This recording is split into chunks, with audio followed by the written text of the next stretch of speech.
ilang kaso ha dahil until now yung main suspect, alleged suspect na si Atong Ang still at large. Ito, makakausap natin si Sherlyn Lasco, kapatid ho siya ni Ricardo Lasco na isa sa mga missing sa Buguero. Sherlyn, good morning sa programang Kabayan, Danny Buenafe. Good morning, Mr. Danny Buenafe, at good morning po sa ating mga kababayan. Okay, maraming salamat Sherlyn sa oras na ibinigay mo ha. So, kamusta naman kayo? Ilan pa ba kayong pamilya na so far ay tinutuloy pa rin ang kaso nito, no? Dahil alam ko may mga ibang hindi na ganun ka-active, hindi na nagsusulong ng kaso at medyo ano na raw sila, 'di ba? Medyo tinutulungan na rin ng allegedly ng mismong main suspect dito sa kaso. Actually, from 35 ho, 5 na lang ho kami natitira ngayon. Yung 7 na unang nabayaran, tapos itong 23, nasa kampo na ho nila Attorney Caroline Cruz. Kaya po ang nagbibigay ng mga allowances dito sa mga taong ito sa ngayon. Oh. Okay, Sherlyn, itong Caroline Cruz, ano ba to? Abogado? Sino ang nire-represent niya? Abogado po ito ni Mr. Atong Ang. Isa po siya sa abogado na nire-represent ni Mr. Atong Ang. Okay, and mismo ba kayo, yung mga natitira, nilapitan din ni Attorney Cruz? Well, personally, nung 2022, nagharap-harap kami niyan dati. May mga inaalok sa pamilya ko. Nagkaharap-harap kami, kaya lang yun yung mga last day namin sa hearing. Pero yung ibang mga kasamahan namin ay inalokan mismo ng pera at binigyan ng pera at pinangakuan na huwag kang a-attend ng hearing pero magkakaroon kayo ng mga allowances na 40,000 or may dagdag kung kinakailangan. So, depende sa inyong mga request from time to time. Okay, so ibig sabihin meron ba kayong, let's say, pagpapatunay o prueba na yung mga iba in the form of, let's say, assistance, hindi naman talagang a specific amount na parang tumahimik na sila. Ibig sabihin parang tulong regularly na bibigyan. Yung ba sinasabi mong 40,000? Ano yan? Monthly? Sherlyn? Monthly po yun. Balik yung sentence katapusan nakaka-receive sila ng 20 at saka bali 20,000, 15 and 30. Bali 40 ho yun. Tapos 40. Depende na ho doon sa magiging arrangement nila. Ang pagkakasabi ay pagka humina na yung kaso, magpapakita na si Mr. Atong Ang siya mismo ang magbibigay ko ano man yung nire-request ng mga naging kasama naming mga complainants. Yun ho yung parang napagkasunduan. Pero yung any specific amount, wala pong nababanggit. So, nakakatakot yun kasi baka mamaya pag humina na yung kaso, ma-onti na itong mga to. Alam niyo naman ang pangyayari sa mga kamag-anak namin na mismo kami nawala, di ba? Yung kamag-anak namin namatay. So, baka mag-utak sindikato pa rin. So, kawawa yung mga aming ibang kasamang complainant. So for now ba, ngayon, 5 na lang kayo nagpo-push ng case. Ano hong status ngayon? May pag-asa ba na more or less, ito humina dahil kumukonti na kayo ng mga talagang witnesses? Well, may effect po ito, pero at the same time, hanggang nandiyan si Dondon Patidongan, si Ella Kim, at saka yung Hussein kapatid niya, palagay ko ay malakas pa rin. Yan.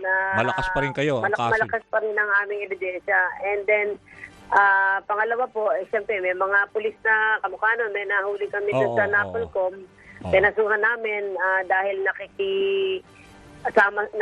sila, ina-accommodate nila yung mga complainants namin na nakakapasok without the authority ng mismong PNP. Nakakapasok sila ng malaya kasama yung mga classmate ni Colonel Orapa. So, medyo nakakatakot, nakakabahala. At itong mga bumaliktad na sa amin na 23 complainant na to, nandun na, talaga nakita na nila yung gwardiya, nakita na nila yung mga pulis. Meron silang sistema, may play sila para makumbinsi yung aming mga kasama na ang mastermind, di umano, ay si Dondon Patidongan. Which is yan naman ang play ni Atty. Villarreal na sinasabi niya from the very beginning, ang magiging mastermind nito ay si Dondon Patidongan. Which is, ayun na nga ang ginagawa. So, pero Sherlyn, para lang, by way of background, bali kapatid mo itong Ricardo Lasco, no? Kailan ba siya nawala? Ito ay allegedly isang sabongero na nawala na rin. Kailan ba siya nawala? Si John po ay nawala noong August 30, 2021. Ito ho ay, Okay. ang trabaho nun, ahente at the same time may farm at naging master agent ng Lucky 8. Tapos meron siya mga ahente siya, sub-agent. yung So, Lucky. yun yung naging trabaho niya nung pandemic time. Oo, so identify kay Atong Ang, 'di ba? Yung Lucky, ano ba 'yun? Yung group. Lucky 8 po. O, Lucky 8. Oo. So Charlene, for now, siguro kapos na tayo sa oras. Ano ang panawagan nyo sa Pangulong Marcos tungkol sa kaso na to? Matagal-tagal na rin. At saka siguro kay DILG Secretary na rin, John Vic Rimulya. Nananawagan po kami kay President BBM at nagpapasalamat sa malaking development sa aming cases. Bagamat konti na lang kami, sana mapansin niya pa kami. Number one, kay PNP Chief, number one, si General Macapas na nagkaroon ng 90-day preventive suspension to pero hindi natuloy, nakapag-retire pa. So nalungkot kami rito sa ganung naging desisyon. Pangalawa po, yung pulis na kinakasuhan namin dito sa Napolcom, sana naman hindi tama, ma-desisyonan din ng Napolcom at ng PNP yung kanilang maging agarang dismissal. Pangatlo po, dito sa kay John Vic Rimulya, sana talaga humahanap na si si Atong Ang, maraming bali-balita na nandun sa ibang bansa. So talagang paigtingin pa po. Isama talaga yung NBI at itong Napolcom kasi sinasabi nito ni Atty. Caroline Cruz, di umano, may hawak niya si IDG, hawak daw nila ang NBI. So mahirap patunayan pero kasi hanggang ngayon di pa nahahanap. At saka po dun sa DOJ, yung aming sinampang obstruction of justice kay Atty. Caroline Cruz at saka yung tatlo pananimang kasamaan. Sana mabigyan na po ng preliminary investigation para magkaalaman kasi ito ay mga complainants na naging biktima at binibiktima pa nila. So, sige po.